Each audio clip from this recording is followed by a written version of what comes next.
So, nobody studies shooting more than I do. I don't think. I Yeah. don't think it's possible. Yeah.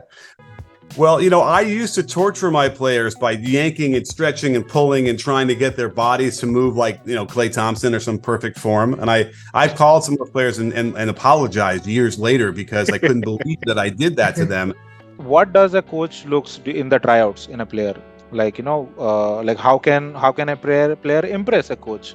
What things he or she should focus.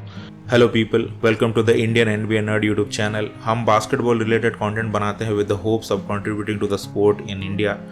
ये video उस बात पे एक नया step है। We are calling this the nerd talks, जहां हम basketball के प्रोमिनेंट लोगों के साथ बैठ के डिस्कस करते हैं many aspects of the game. आज के हमारे गेस्ट का नाम है coach Nick. He is the man behind B ball breakdown YouTube channel with 800K subs, जहां वो डिटेल्ड एनालिसिस वीडियो बनाते हैं regarding NBA। And if you ask me, he's probably most popular for teaching shooting mechanics to athletes. And I kid you not, his 3-pointer shooting tutorials are probably the best in YouTube. ये लगभग 2 decade से high school basketball coach रह चुके हैं in US। Apart from that ये NBA players, referees वगैरह वगैरह के इंटरव्यूज लेते रहते हैं। Yes, this guy gave us our first podcast. हमें भी बिलीव नहीं होता है, but here we are. Without wasting this opportunity, हमने पूछे उनसे ढेर सारे सवाल, जैसे शूटिंग कैसे इंप्रूव करें, ट्राईआउट्स में कैसे सिलेक्ट हों, how a Indian can enter to NBA और एनी इंटरनेशनल लीग्स, जैसे बहुत सारे सवाल। सो एंजॉय और लगे हाथ like, share and subscribe. The first question that we wanted to know is that what has been your basketball journey? Like, how did you get into play? Like, did you play before? Till what level did you play? And then how did you get into coaching?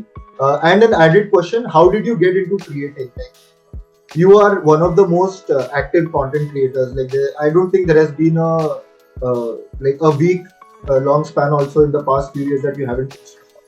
So how did all these things happen in your journey?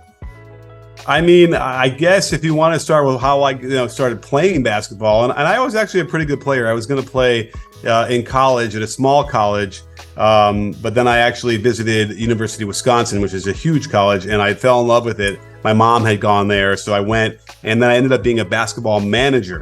So I got to be on the court watching practices for a Division I team for 2 years and really learning how to coach. But just to kind of get back to the playing thing, I mean, I think I started.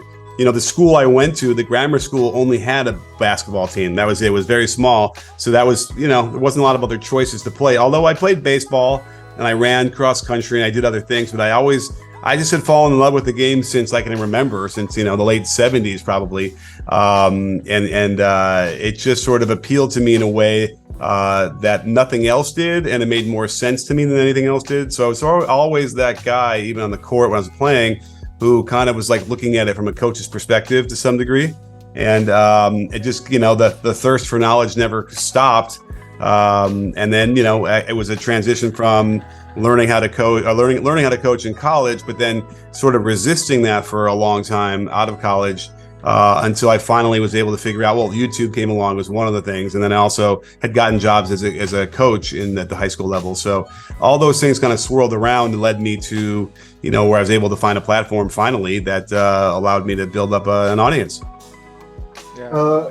Just one more question. So what was your first coaching gig? Like, when did you first get into, when you were a full-time coach of a team? So I went back to my grammar school and I coached the 7th grade team and was the assistant to the 8th grade. So that was the first time where I was at practice, every day and helping run a team based on what I had learned as a player at that same school, 8 or 9 years before. So that was the first one, way back in the mid 90s. And and then I went to my high school the next year and coached the freshman team. So, it was interesting opportunities where I was able to, at a very young age, have some autonomy over the team and be able to decide what they were running versus someone, telling me exactly what I had to do and just sort of carrying that out. I did have a little leeway there. So that was kind of fun in the beginning to just sort of jump in and figure some things out. Okay. And were you really, really good at coaching from the get-go, or you also had I mean, I still cringe at things I said, way back then. And, part of the thing is when you become a coach, you basically are mimicking whatever you learned before. And if you're lucky to have a good coach, then that really helps.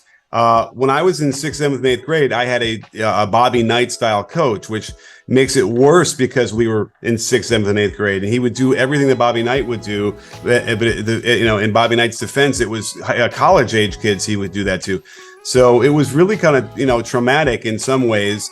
I think back in that time, the parents thought it would be making us tougher. But in reality, it sort of, we were tough anyway, in a way that I don't know if, we probably would have been better off doing the things like, what are they, like dribbling and shooting. We could have spent more time on that instead of running, lines. So, but that was my background. I kind of had that. And so I was problematic in a long time, because I feel like my communication methods were born out of that kind of style. And my high school coach had gone to my grammar school too and had that same coach. So he was also flying off the handle, yelling, screaming all the time. And I always sensed there was a better way to do it, but I know that I probably fell into that trap as well for a while. So that was not easy, even though I'm a searcher. I've always been sort of searching for answers and trying to find new things. So I was never as bad as that, but I definitely had methods that use anger and disgust for my communication, and I lament it to this day. Now that said, at some point, having taken a break from coaching and taking a step back and just sort of clearing my mind of a lot of the things, we were, it was also coinciding with sort of the modern game slowly taking hold from the mid 2000s into the 2010, 2011, 2012. So it was really an exciting moment to be able to bridge those two universes and understand where all that caveman coaching came from, because I was doing it too. And then understanding why that there are much more optimal ways to do this. So, I spent a lot of time, trying to help other coaches get to that evolution and understand that, it doesn't have to be that way. And we can unlock a lot more potential from players at all levels and backgrounds now. And that's what's exciting about it.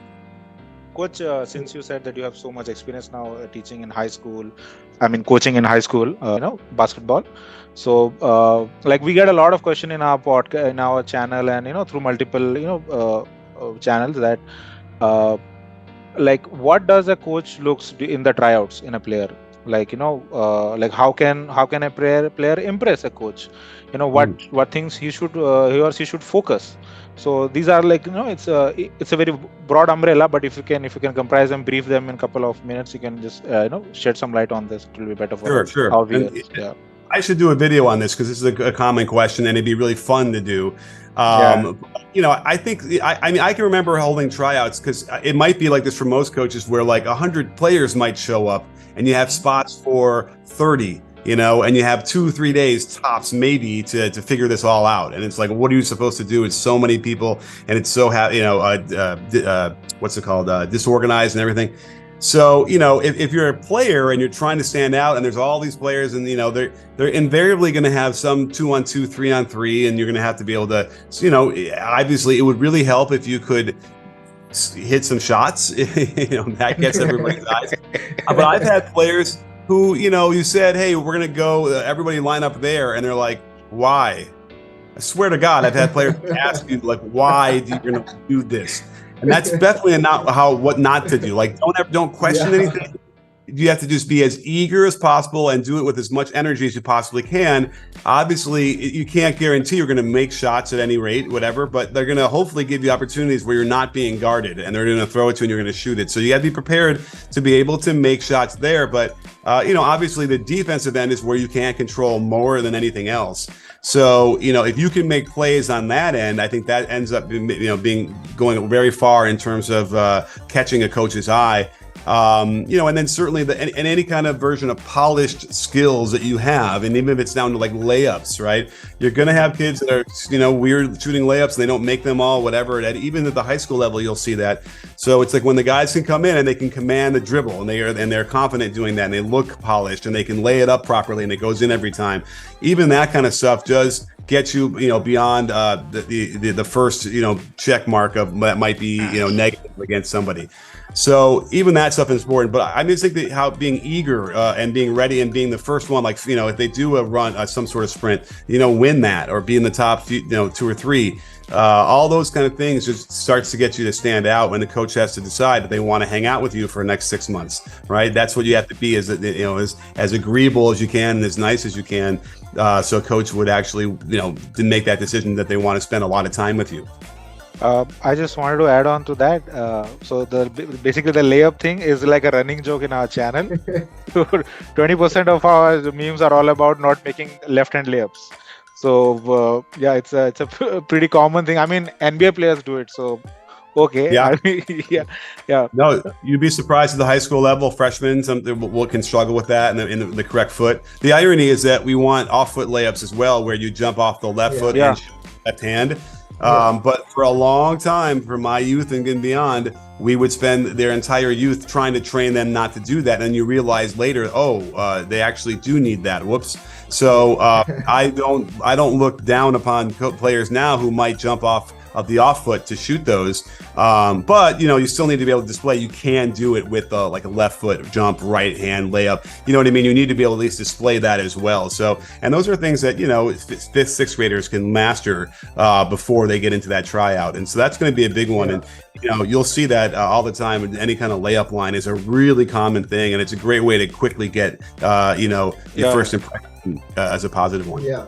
So basically, the one you're talking about is, I think, Tony Parker popularized it, that layup, off-foot layup, if I'm not wrong. Yeah. Well, but Parker would do it more off of kind of like 2 feet, but the right foot leading and the right hand, which is another great one everyone needs to learn. But that's a good example. In a lot of the Euro step stuff tends to also be off the off foot. We used to call it the wrong foot layup. Okay. And I don't want to use that word. It's not wrong. It's just the off-foot. So, kids learn how to skip at a very early age. And so they can develop that kind of footwork very young. And it's just a question of if you know how to teach it properly.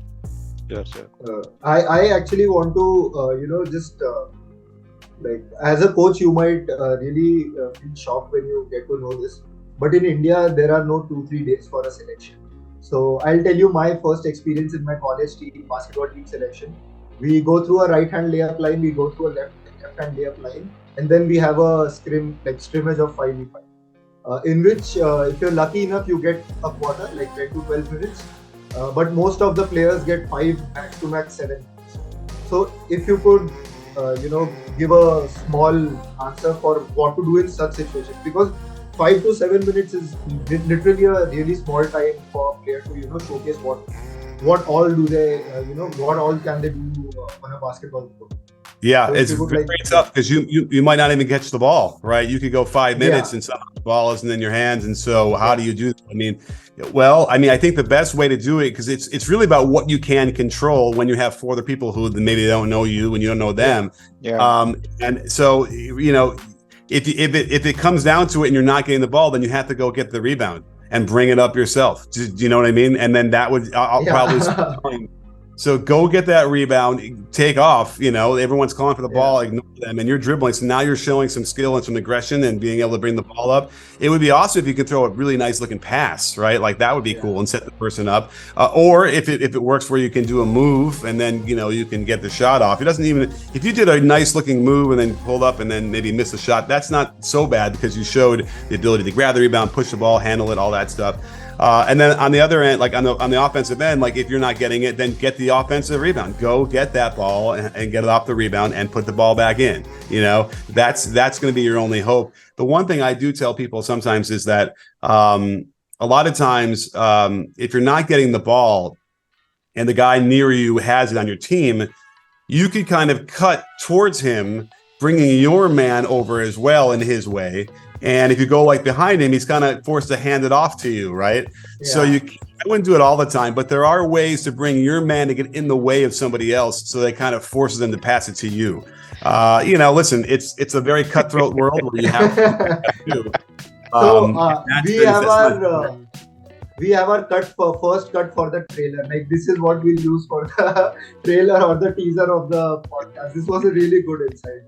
I Okay, mean, yeah. I have been studying pick and roll for so many years, but this is the first time I'm gonna see the use of this. Yeah. Yeah.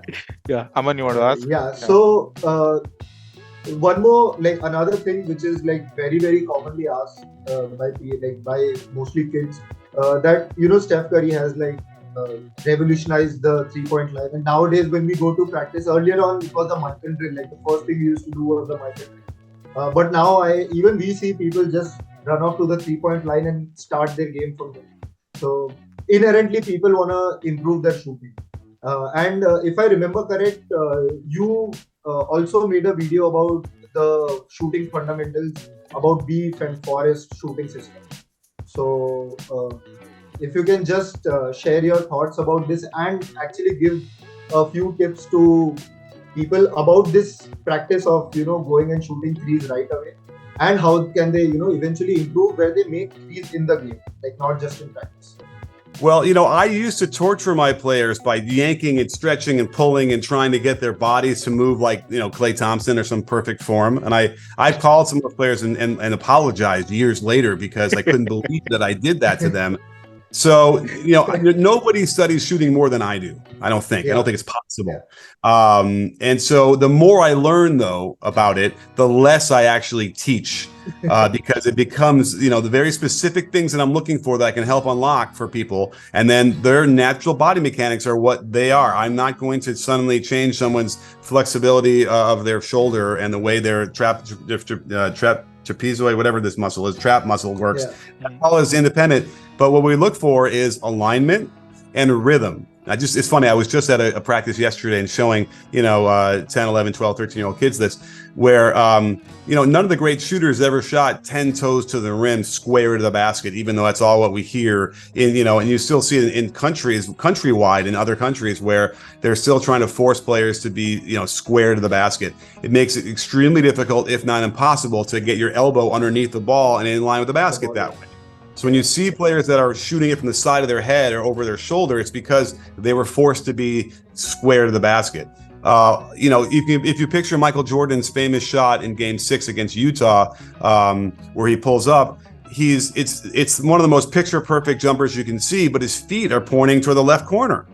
And it took a long time for us to finally figure out that that's what his secret was. And once we do that and work with kids on understanding that they can turn naturally to their left if they're a righty or to the right if they're a lefty, suddenly you don't see a lot of hitches anymore. Like we used to see terrible hitches. We don't see the chicken wing or the elbow sticking way out anymore, because you can just continue to rotate until you find that comfort zone where your hip and your elbow and your are aligned to the basket properly and underneath the ball. And if you have to turn 90 degrees, that's okay. Because that is what your shoulder and your arm, that's how your function works ideally. So once we discover that proper alignment, then we talk about rhythm, which is simply when are you timing the ball swing up with your arms in conjunction with when are your knees straightening into the jump. It's something that we never really looked at back in the day. They just simply said, well, you just jump in the air and you shoot it. But in reality, what you want to do is avoid the two motion shot, which is how it was taught back then, which is basically your arms are lifting up from the waist as the knees are bending down at the same time. But what we discovered with a guy like Steph was that he bends his knees first. So his arms do not swing up until the knees are beginning to straighten up into the shot. And that means it goes up and out into one motion, and it makes it unlimited range. It makes the shot effortless. So once we dial that rhythm in and we get the alignment done properly, now we have the shot is online. And we have an effortless motion that can get it there with plenty of power. And then it's a question of just calibration of arc a little bit. And then you have a nice, looking jump shot, which should go in more, much more consistently. Like I wanted to ask why I bought this stuff is because I during the following your videos I realized that 3-point shooting has a lot to do with the feet. Then the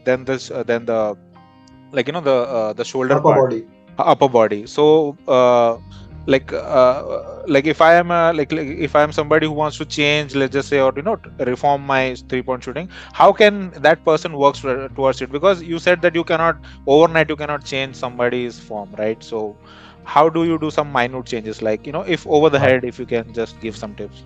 Well, and I shouldn't say you can't change someone's form. I mean, yeah, if they want to shoot over the head and you want them to, ideally you keep the ball in front of your face the whole time, which means the ball at the set point never gets over your head at all, even part of the ball. The whole ball should stay in front of your face.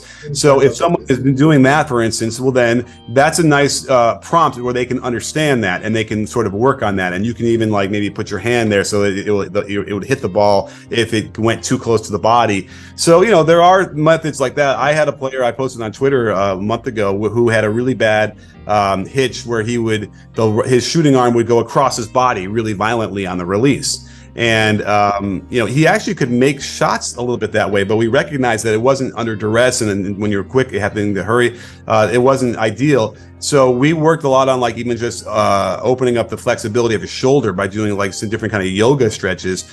Because what it felt like to me was he was inwardly rotated too much. So we were working on the outward rotation of his shoulder so that he can keep that arm from going across his body like that, and it worked. It took a few months, and he worked on it hard. So there are lots of methods, but the key there is you have to be as creative as possible, and you have to be open to every version of everything to figure out exactly how to make this work. So we work on a thing called variability training, which means at any one time, I'll never have a guy just sort of shooting in place all 20 shots in a row in the same shot, same thing every time. That's not how the game works. It won't help you in the games when the game is going out faster. So we will do things where we'll say, okay, I want you to shoot the highest arc possible for the next 20 shots. Then I'm going to have you shoot the lowest arc possible.